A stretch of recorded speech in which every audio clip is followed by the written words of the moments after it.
past weekend, PlayStation ran a closed beta for Concord, the first-party developed PS5 and PC 5v5 hero shooter, releasing on the 23rd of August 2024. Revealed as part of PlayStation's May 2024 State of Play presentation, the game's cinematic reveal trailer gave the impression it was aiming for a Guardians of the Galaxy vibe, with its cast of sarcastic and not overly serious humanoid alien playable characters, whose gameplay styles would reflect their appearance and personality. Having played a handful of hours of the game during the recent beta weekend, I got a decent feel for how Concord plays, as well as being able to have an in-depth look at the game's available accessibility settings options. While this isn't usually the kind of game genre I play a lot of, I was impressed enough by some of the accessibility options on offer that I wanted to give the game a fair shot and discuss what I think it's doing well and what still needs fixing between now and release. Starting with a quick overview of the game itself, Concord is in many ways a pretty predictable team hero shooter. You've got default game modes such as takedown and trophy hunt, centered on killing enemies, or killing enemies and then picking up cards that they drop, with teams rushing to be the first to collect 30 points, or to have the highest number of points as a team when time runs out. Respawns post-death are generally fast-paced, with time to switch between heroes between deaths to tweak team composition, and a variety of unique powers available on cooldowns alongside primary weapon fire.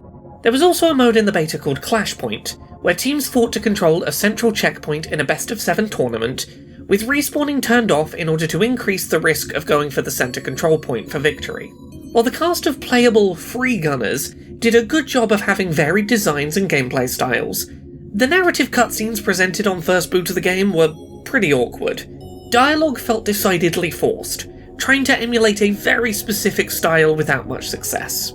As previously alluded to, the game wants its party of characters to be the MCU's Guardians of the Galaxy, but that core cast, interplay and charisma just really isn't there.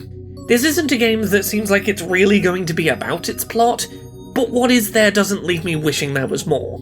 In terms of accessibility, I want to start by getting my one major complaint out of the way first.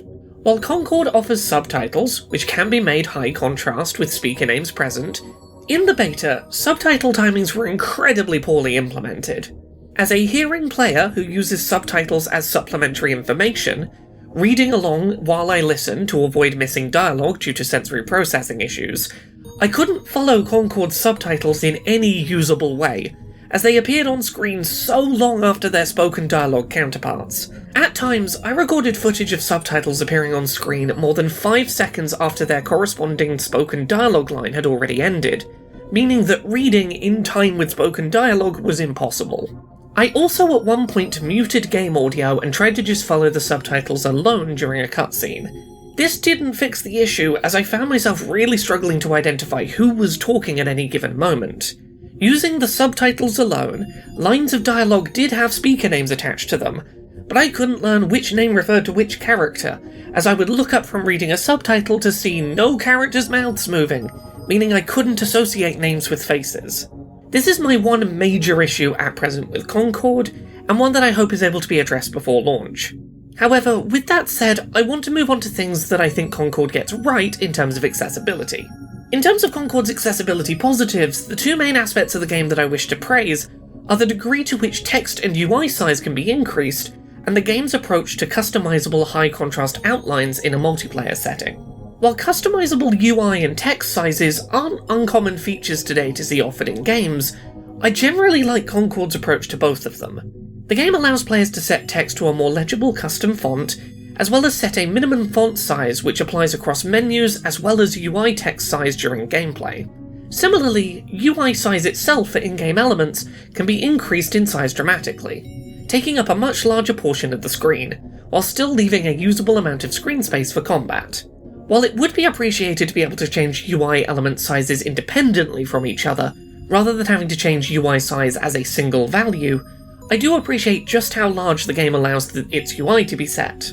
In terms of character outlines, Concord allows players to highlight members of the opposing team with a coloured high-contrast outline.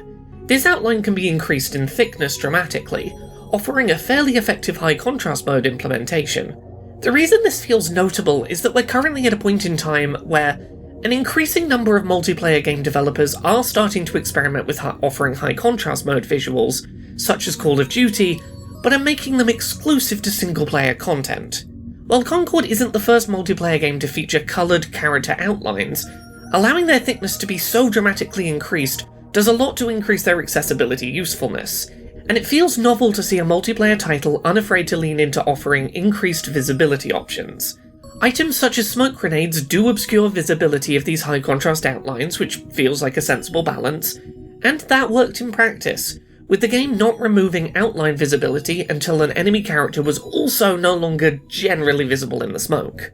Additionally, colours for UI elements such as high-contrast team outlines can be customised from a selection of pre-offered options. While it's not as customisable as a custom colour wheel would have been, this should still help to avoid issues for colourblind players, which is appreciated. Beyond those two major options, Concord features a whole host of other additional settings options that players can tweak.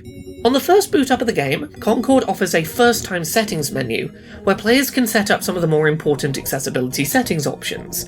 These include being able to turn on speech-to-text support, access text legibility options, and the ability to have cinematic dialogue conveyed through controller vibrations. Importantly, you can turn on subtitles and increase their size, and turn on cinematic dialogue vibrations before the first cutscene plays. Once in the main settings menu, players can invert control axis directions, alter sensitivity for inputs including double button press sensitivity, switch between left and right stick function presets, and toggle between preset button layouts including a motor assistance preset. The motor assistance preset features no double button presses, no use of L3 or R3 stick presses, minimal button holds, and key bindings to turn on auto move and recenter camera functions. Players can also reduce camera shake and weapon bob to alleviate motion sickness, add a center screen reticle, lock or unlock minimap orientation, alter volume via sliders, and alter dynamic range to reduce or increase the range between the loudest and quietest game volume elements. Lastly, and not strictly accessibility related, but something I wanted to add, each of the game's cast of playable heroes has character pronouns noted on the hero select screen, and while as expected most characters use he, him or she, her pronouns, it was nice to see one character who used they, them, and one character whose pronouns were listed as undecided. While it feels slightly tropey that the undecided pronouns character is a mushroom person, it was nice to see that in a roster of characters including options such as robots, the they-them pronoun user was one of the human character options. While I'm not usually a big hero shooter player due to my lack of coordination and preference for narrative-centric experiences, I did have a surprisingly good time playing the beta for Concord. The 10-minute match length worked well, I found a couple of characters I really enjoyed that didn't require too much fast movement or precision to control, and I really appreciated being able to play with increased UI size and outline thickness to make it easier for me to quickly follow what was happening on screen. I'm curious to see if Concord can fix its subtitle timing issues between now and release, but what I played did get my attention, and I'm excited to check this out again closer to release. Thank you so much to this month's Patreon backers, who help make this show possible. You can support the show and everything I do at patreon.com/LauraKBuzz.